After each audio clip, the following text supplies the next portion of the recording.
Welcome to our deep dive into psychotherapy. Whether you're maybe prepping for a meeting about this or just curious about the field or a total knowledge enthusiast, buckle up.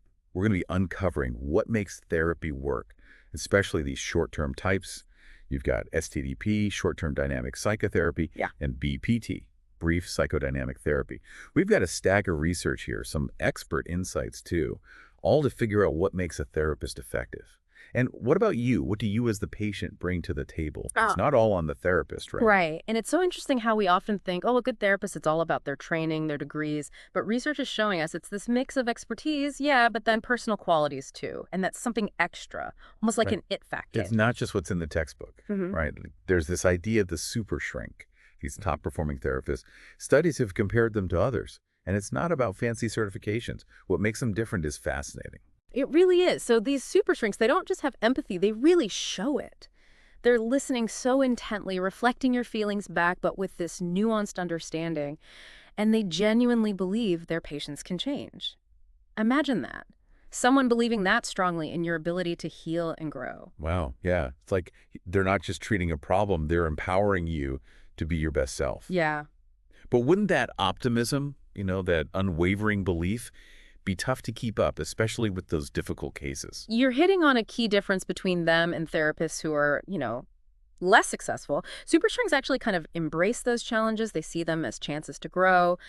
They're also great at connecting with patients deeply. You get that trust, that rapport, that strong bond, that therapeutic alliance. It becomes like the foundation to get through the tough stuff. It's a combo, isn't it? This unwavering belief in the patient, plus the skill to build that connection.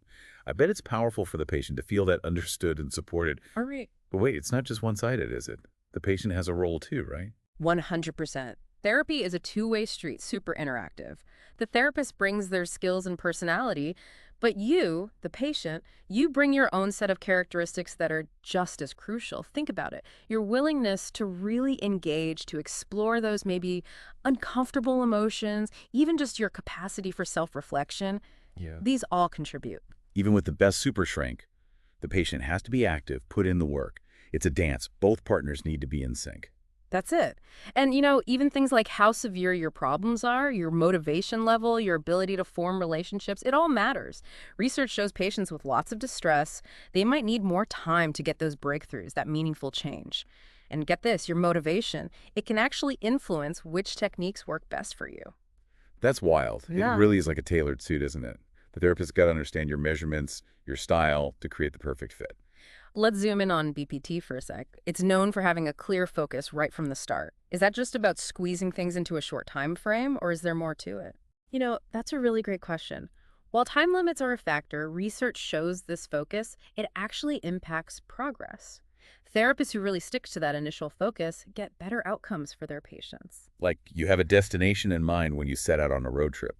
Might take detours, see cool sights, but that destination, you keep it in sight. Precisely. And it's not just fixing surface level problems. BPT goes deeper, looking at the patient's underlying plan. Those are the unconscious strategies they use to cope with life. When therapy can illuminate those, you get those aha moments. Those lead to lasting change. Uncovering the blueprint that's been guiding their actions, Yeah. right? Helping them understand the why behind the what. Yeah. That understanding must be so empowering. It really is. And in those moments, the patient can start to change those old habits, get new coping skills, ultimately build a more fulfilling, more authentic life. But we got to talk about diagnoses. They shape the whole therapy scene, don't they? Yeah, good point. It's tricky because, well, labels can be a whole thing, but does the diagnosis actually matter in BPT? It does matter, but maybe not how you think. BBT, it works across a variety of mental health conditions, but some diagnoses seem to really benefit. Anxiety disorders, depression, those are two of the most common ones, and they often respond incredibly well to this focused, insightful approach. Well, that's good to hear. Those are so common. What about those psychosomatic disorders where it's like physical symptoms but linked to your psychology? Any hope there with BPT? There's good news on that front, too. BPT's shown some remarkable success with those. And here's a really interesting finding. One study showed for panic attacks, when they combined BPT with medication, it was better than medication alone. Says a lot, doesn't it? It does. It's like BPT adds this extra layer of healing that pills can't reach. Okay, so we've got the therapist's expertise, the patient's role, But there's this behind-the-scenes thing I'm curious about. It's how therapists create that personalized roadmap for your treatment. Case formulation, right? What goes into that? Oh, it's fascinating. Case formulation, it goes way beyond just those surface level symptoms. Expert therapists are looking at your whole story, your motivations, those patterns in your relationships. It's like solving a puzzle. So the therapist puts on their detective hat, finds clues, connects the dots to understand your whole experience, huh? And there are different ways to do this whole formulation thing, right? You bet. We won't get too technical, but there are different methods like CCRT that focuses on those core conflictual relationship themes. And then there's PFM, more about psychodynamic formulation methods. Each one gives a unique perspective on your, inner world. Different tools for different jobs, right? The therapist can pick what fits your needs best. Okay, now for something that might seem mysterious to folks outside therapy, Mm-hmm. interpretations. Those aren't just the therapist's opinion, are they? Nope, much more than that. Therapist interpretations, they're these carefully crafted insights. They're meant to illuminate those patterns that are, unconscious, but driving your thoughts, feelings, actions, like they're holding up a mirror, helping you see those hidden things that might be shaping your experience. I see, yeah. And those interpretations, those aha moments, they must be chosen carefully. How does a therapist decide when and which ones to share? It's this blend of their expertise and deeply understanding you, the individual patient. They think about the timing, are you ready for this? And your sensitivities. They're watching your reactions. Does it click? Does it feel true? It's not a one-size-fits-all, but this nuanced back and forth. Therapist offers something, sees how you receive it, like finding the right key for the right door. You got it. And these interpretations, they're most effective when they zero in on your relationship patterns, especially those playing out right there in therapy. That's what we call transference. We'll get deeper into that fascinating thing later. Sounds intriguing. But first, let's talk about something that shows the human side of therapy. Countertransference. Is that like when the therapist starts needing therapy? Haha, great question. It does touch on the fact that therapists are human too, They've got feelings, reactions, even blind spots that pop up in the therapy relationship. Countertransference is all about the therapist's inner world impacting things. So it's not about being unprofessional. It's acknowledging that in this intense emotional setting, you're going to have human responses. Exactly. Awareness is key. When therapists are tuned into their own stuff, countertransference becomes a tool. It's like an extra lens to understand you better. Wow. So it goes from potential problem to advantage. The therapist's own reaction helps them see your perspective better. That must take some serious self-reflection and willingness to be vulnerable. 100%. And that's why supervision is so important for them. It's a space to process those challenges, refine their skills, make sure they're providing ethical and effective care. Like having a mentor or a coach, right? Keeping them on track in this tricky emotional territory. That's it. And good supervision, it's tailored too. Focuses on those relationship skills, giving good feedback, and making sure they can understand cases deeply and with insight. It's their ongoing training ground, constantly getting better and ensuring they're giving the best care possible. But let's be real. Brief therapy, with its limited time, there must be some unique ethical stuff to think about, right? How do therapists handle that? You're right on the money. It is a unique ethical landscape. Therapists doing these brief interventions, they have to be really good at knowing who's a good fit for this and be super transparent about what it can and can't do. Can't overpromise or create unrealistic expectations. It's a balance, isn't it? Offering real help, but within those ethical lines and respecting the patient's right to make informed choices. Well said. And it's even more important when you think about all the different kinds of people out there. Therapy needs to be accessible and effective for everyone, no matter their age or background.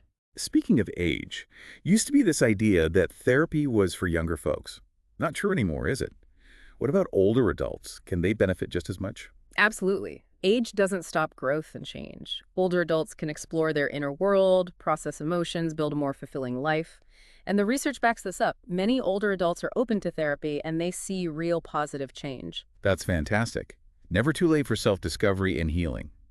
But I imagine working with older adults, there might be some unique things to consider. For sure, you got to tailor the approach to their needs and experiences.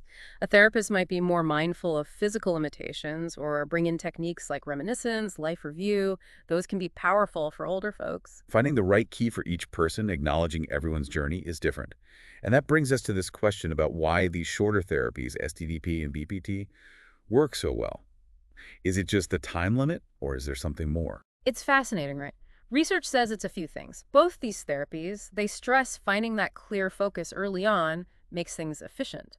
And both of them, they go deep into those relationship patterns, unconscious motivations, the stuff that leads to real, lasting change. So it's not just pruning the leaves, it's getting at the roots of the problem, makes those positive outcomes more likely. You got it. Addressing those underlying things driving behavior, not just the symptoms on the surface. And get this, research shows they can be just as effective, sometimes even more effective than those longer traditional therapies. That's huge for people who want efficient and impactful treatment. Efficiency and effectiveness, now that's a winning combo. But it's not just about the techniques themselves, right? The therapist's skill using them has got to be important too. Absolutely. It's like you can have a master chef Oh. or someone who just follows the recipe. The therapist's ability to build that connection, deliver insightful interpretations, navigate all that transference and countertransference stuff, that's what brings it to life, makes it transformative. So finding the right therapist is like finding a rare gem. They need that knowledge, the skill, and that special something to connect deeply with their patients. Couldn't have said it better. That's why it's so important to do your research, ask questions, and trust your gut. The right therapist, they'll feel like a true partner in your journey. Great advice. And hey, remember, therapy is an investment in yourself. It's not a sign of weakness. It's a commitment to your well-being, your personal growth. Well said. It shows your strength and willingness to go on that journey of self-discovery and healing. And that leads us to a question for you to think about. What qualities would you look for in a therapist? And what about yourself would you be most curious to explore in therapy? That's such a good question to think about. It shows how personal therapy really is. Yeah. But before we go too deep into that, let's rewind a bit. Those insightful interpretations we talked about, the ones that make you go, aha, that's it. They're not just random, are they? There's a method to how therapists come up with those, right? Absolutely. It's really fascinating how it works. Those interpretations, they're carefully put together based on what the therapist observes and their deep understanding of psychology. It's like they're channeling Sherlock Holmes, finding those clues to unlock the hidden patterns behind your thoughts and feelings and actions. So they're gathering evidence, not just from what you say, but how you say it, your body language, even like little changes in your tone of voice. You got it. Therapists, they pick up on those nonverbal cues because those often say more than words. And they take all that plus their psychology knowledge, especially those theories about the unconscious and how early relationships affect us. They're like master weavers, creating a whole tapestry of understanding from all these threads of experience. It's like they're decoding a secret message, using their expertise to find the hidden meaning behind your words and actions. But with so many possible interpretations, how do they know which ones are the right ones to share? The ones that'll really click and create those aha moments. That's where the art and science of therapy come together. It's a tricky balance. Therapists use their intuition, honed through years of training and experience, but they're also testing and refining their interpretations. They watch closely how you respond. Does it resonate? Does it feel true? Does it help you understand something new? So it's a back and forth, a dialogue. The therapist offers insights, and the patient gives feedback, shaping how the therapy goes. Exactly. It's a true partnership built on trust and respect. And it's important to remember those interpretations aren't like the absolute truth. They're more like working theories, ideas to explore and test together in the safety of the therapy room. Kind of like a science experiment, where the therapist has a theory and then looks at the data, your reactions to see if it holds up. I love that analogy. It captures that curiosity and openness to exploration that's so important in therapy. And just like science, those interpretations can change or even be tossed out if they don't fit what's happening. The goal is to reach an understanding that feels real and meaningful to you, the patient. It's all about finding those aha moments that make sense of your experience and show the way to positive change. Those aha moments, Yeah. they often seem to come from exploring those deeper relationship patterns, especially through transference. We touched on it before, but it feels like something worth diving into a bit more.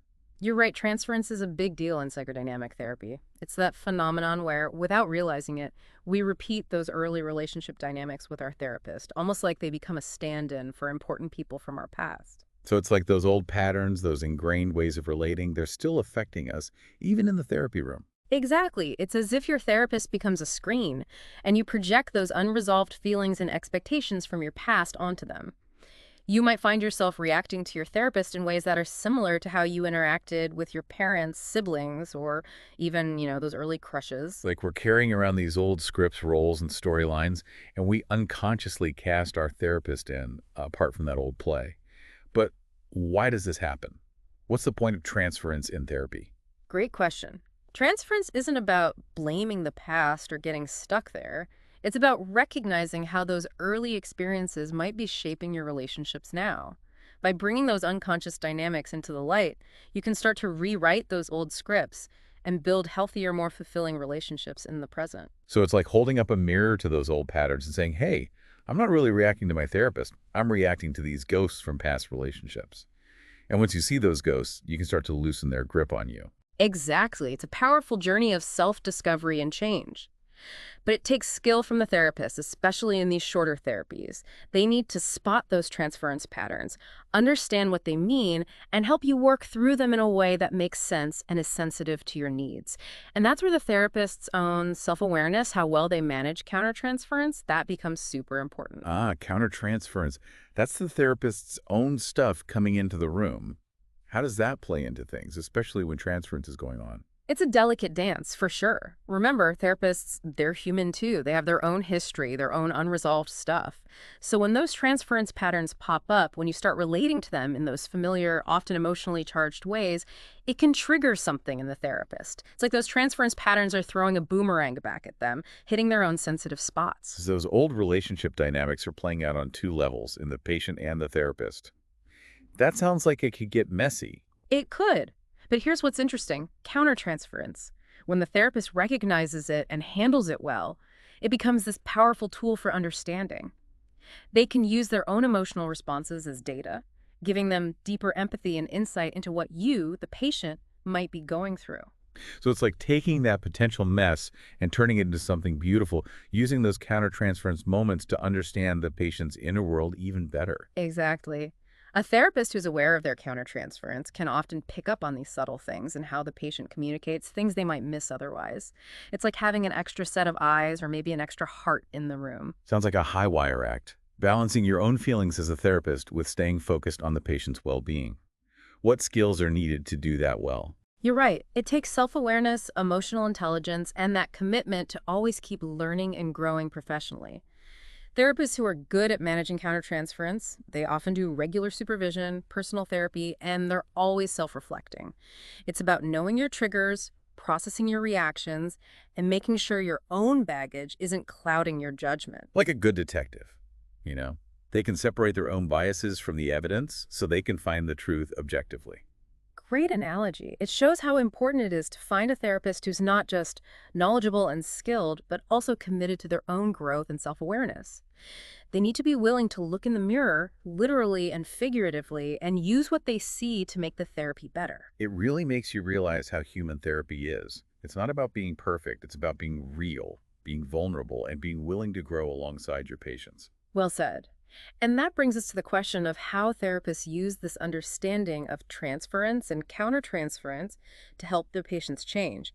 How do they turn these insights into actions and results? That's the big question, right? Yeah. How do you take those insights about transference and countertransference and actually help someone change their life? It seems so, I don't know, delicate. It is delicate, and there's no one right answer. Every therapy journey is its own thing, shaped by the patient, the therapist, and how they connect. But there are some principles, some techniques that skilled therapists use to, navigate those tricky waters and help create lasting change. So what are some of those tools when we're talking transference, countertransference? How do they actually help someone shift those old patterns and build something new? One of the most powerful things is simply making those unconscious patterns conscious. By, gently pointing out the transference, how you might be relating to them in ways that echo those past relationships, the therapist helps you see it more clearly, understand how it's affecting you. So it's that mirror again, right? Yeah. Reflecting those patterns back so you can finally see them. And once you see them, you can choose, do I keep doing this or do I create something different? Exactly. Awareness is the first step. And the therapist doesn't just point it out. They help you explore where it comes from, the emotions driving it, and then you can develop new ways of relating to yourself and others. They give you the safe space to try new behaviors, challenge those old beliefs that are holding you back. It sounds like a mix of Guidance, observation, and just unwavering support. Hmm. But I imagine there are times when those old patterns, they fight back, when those defenses just resist change. How does a therapist deal with that resistance? Resistance, oh yeah, it's totally normal in therapy. It's like those old patterns digging in their heels, wanting to keep things the same, even if it's causing you pain. Like a protective shield, Yeah, right. guarding those deep emotions and beliefs from being exposed. Exactly. And it can show up in all sorts of ways: missing sessions, being late, overthinking your emotions, even being hostile to the therapist. It's those patterns saying, we're not going down without a fight. So how do you break through that? Is it about confronting it head on, pushing harder? Actually, no.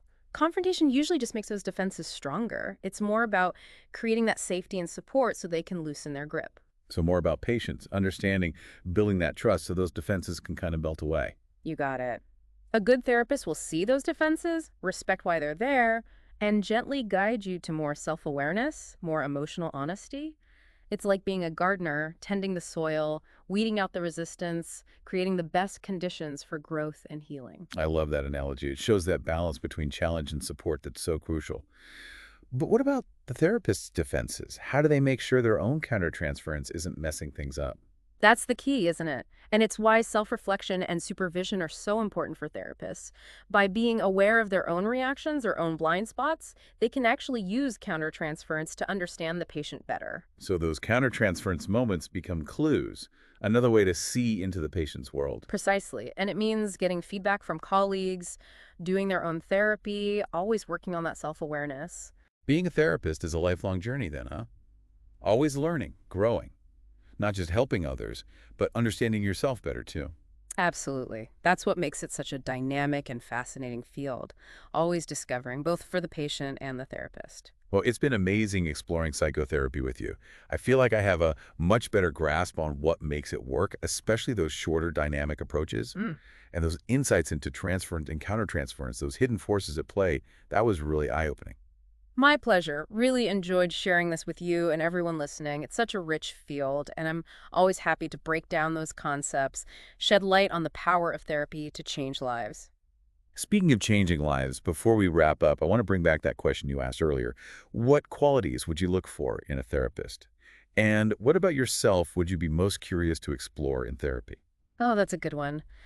For me, I'd want a therapist who really has that therapeutic presence we talked about. Someone warm, empathetic, genuine, and who gets all these dynamic processes we've been discussing. Someone you feel comfortable opening up to, completely, no judgment, who can hold that space for you to explore those vulnerable parts of yourself. Exactly. And as for self-exploration, I think I'd be most interested in those unconscious patterns that might be affecting my relationships and my creative side. We all have those blind spots, those habits in how we relate and create that we might not even realize are there. Like an archaeological dig into your own mind, unearthing those hidden gems, maybe even a few fossils along the way. I love that. It really captures the spirit of curiosity and self-discovery that's at the heart of therapy. Well, this has been a truly enlightening deep dive into psychotherapy. Thank you so much for sharing your expertise and your passion with us. And to everyone listening, if you're thinking about therapy or even just curious, I encourage you to reach out, explore those resources. There's no shame in getting help and support. It can be one of the best things you ever do for yourself. Couldn't agree more. Therapy's a gift you give yourself, a commitment to your well-being and growth. And remember, even the longest journey starts with a single step. That first step might lead you to a more fulfilling, more meaningful life. Thanks for joining us on this deep dive into psychotherapy. We'll catch you next time for another fascinating exploration. Until then, keep exploring, keep learning, keep growing,